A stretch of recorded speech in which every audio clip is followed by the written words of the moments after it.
talk about Auto Service Technology 1 and 2. Okay, this is a 2-year course. It's 3 hours a day, so it's a pretty big chunk out of your educational day. And the neat thing about this class is that you can earn college credit through Mineral Area College. It's 32 hours of college credit if you complete this 2-year course with a 70% or above. You're going to learn all facets of the automobile. You're going to go through it if you're here for the full 2-year course. You're going to learn this twice, so the second year is substantially easier. You do have to buy a set of tools, and right now it's approximately $700 to $800, so it's quite an investment. So if this is something that you think you want to do, you might want to get the tool list early and start trying to defer the cost by getting it a little bit at a time. They don't have to be new; they can be some used.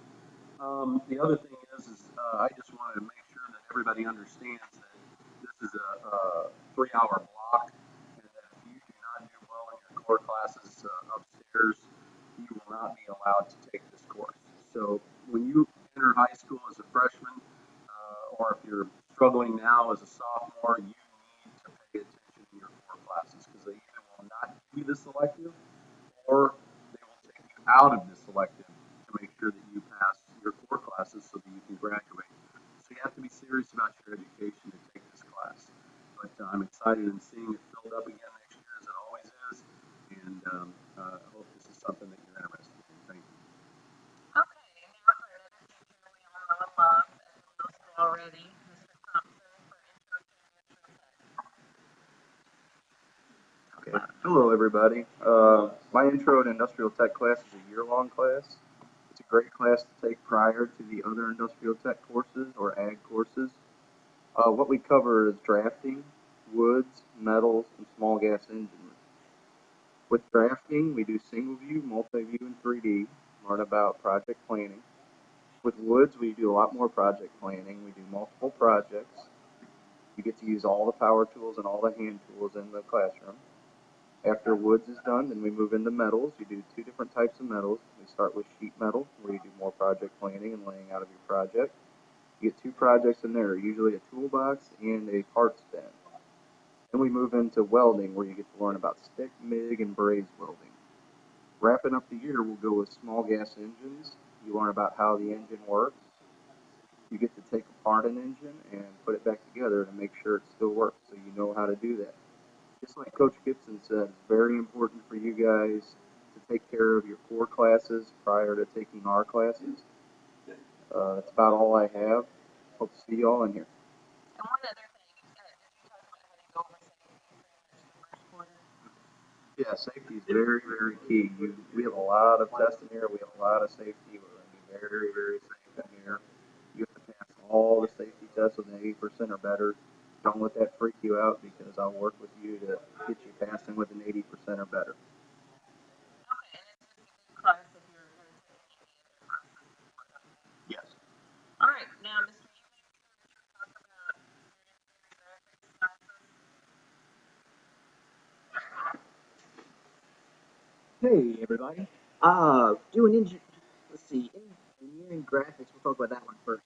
This is a year-long class. The first time you can take it is as a sophomore, but take that intro to tech with Mr. Thompson. It really is kind of a good starting point for you to start out. But you really just learn the basic skills for all the engineering and architecture careers that you might be interested in. There's a lot of different careers that really fit into this category. The biggest thing we do is sit there and focus on mechanical drawings. We sit there, we learn how to do everything with the board and the tools first, but then we really get into the cool stuff with the AutoCAD. That's where you use a program on the computer to really, really create some great drawings. Right, I just thought I'd experiment that a little bit. So we really get into it. We have a lot of fun. We do the MoDOT bridge competition in that class as well, where we sit there and we build a bridge out of some balsa wood and some glue, and really just have a good time with it. Yeah, drafting and design technology. Guys, that's just a fancy name for the architecture class.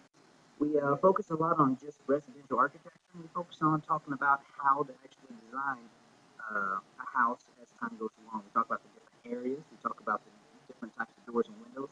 And the biggest goal is to give you all the knowledge so you can design your own house at the very end of the semester. And right after that, I'm going to sit there and spend the rest of the year working on 3D programs after we design my house a year.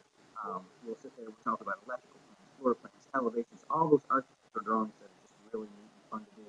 And 3D programs are programs that you learn and that you use in college if you're going to do architecture, do Revit, SketchUp.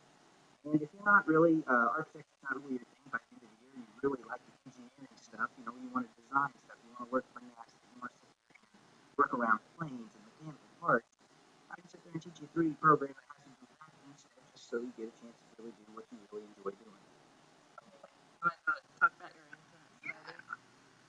All right, independent study. I absolutely love this class. Now, to do architecture, you had to take engineering graphics. To do independent study, you had to take architecture. Okay, unless you're a senior, I sometimes let people do independent study who have only had engineering graphics. But the whole idea is to get you ready for your career or what you want to study when you get out of high school. Does that bring back any memories? If it doesn't, it will once you're in high school.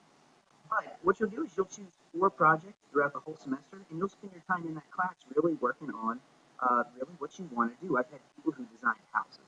I've had people who learn 3D programs and were designing brand new cars. I've had people build airplanes out of foam and engines of their own. And actually, we went to the football field and flew them around. I've had somebody build an outhouse. I've had people do a lot of different stuff just to get ready for careers that they want to do.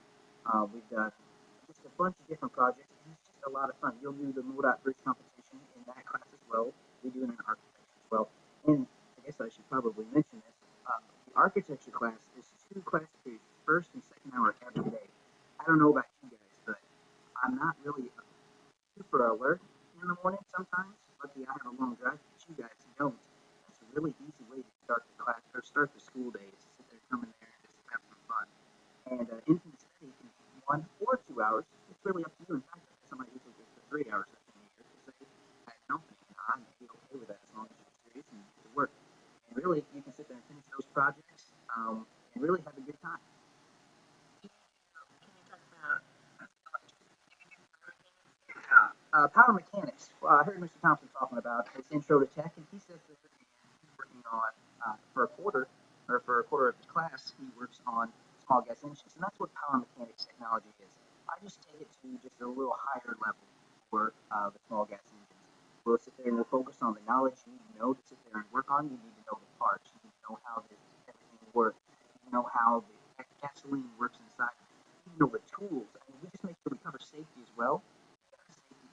Safety test that you have to pass, the I-safety test, you have to get 100%. It's really not that hard. It's taking multiple choice questions, you'll be fine. But it's just a lot of fun. We end the year, usually this will be a fall class, and by November, we are in the shop every day, all day long. So we just spend time to disassemble and reassemble 4-stroke engines, a 2-stroke engine, and then I let you bring engines from outside, and you get a chance to sit there and work on them in the shop and sit there and learn. If there's something broken, we'll sit there and check it out. I'll show you how to order a part online. We'll just have a lot of fun. It's just a hands-on class towards the very end. The only thing I ask is that you sit there and put the work in the first 2 months just to sit there so that when we're working in the shop, you know exactly what we're talking about whenever I use, the important terminology that you should have if you're going to work on this stuff. And let's face it, if you're going to sit there and have, maybe you won't do this for a career, but everyone's going to have a lawnmower. Knowing how to fix it, it's kind of going to save you some money in the end. well, and two, it's probably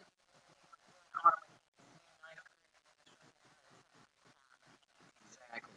That is totally right. I have a lot of guys who do that. It really helps them out. The last class, and we get off of here real quick, but we got electricity. I'm telling you what, electricity works the same way as small gas engines or power mechanics, like it says on the thing. And Mrs. Rowland tried to take the microphone out of my hands by flipping on the floor. That was fun. Guys, electricity, electronics. I give you the basic idea of electricity. We learn the tools, we learn safety, we learn how electricity works. We talk about the wires, we talk about the conduit that the wires run through. And once we talk about that, we spend the rest of the time working on hands-on, sitting there wiring up lights, wiring up switches, wiring up outlets, wiring up everything we've got to sit there and we plug it in, we test it. If it works, opa, and we'll sit there and move on and have some fun. And by the end, if you're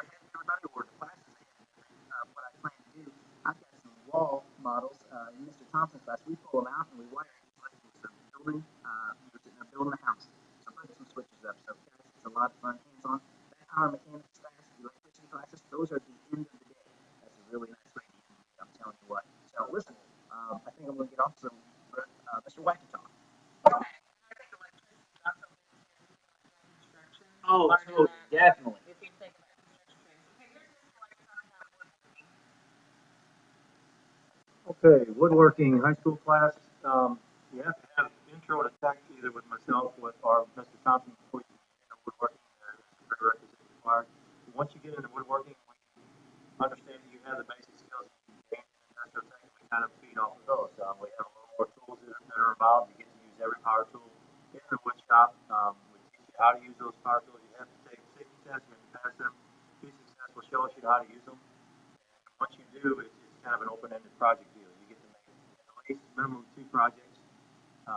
The cost and the type of project is truly up to you. You require that you either have a drawer or a door involved in one of the projects, and then we'll have a lathe starting for the second project. What you decide to build and how big you decide to do is kind of what you can handle.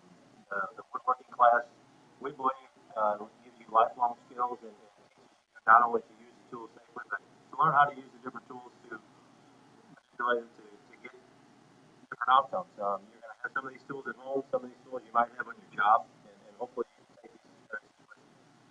From there, we go to an advanced woods class, and you have to have intro to tech and woods in order to take the advanced woods class, and also with the advanced woods class, you have to have instructor approval prior.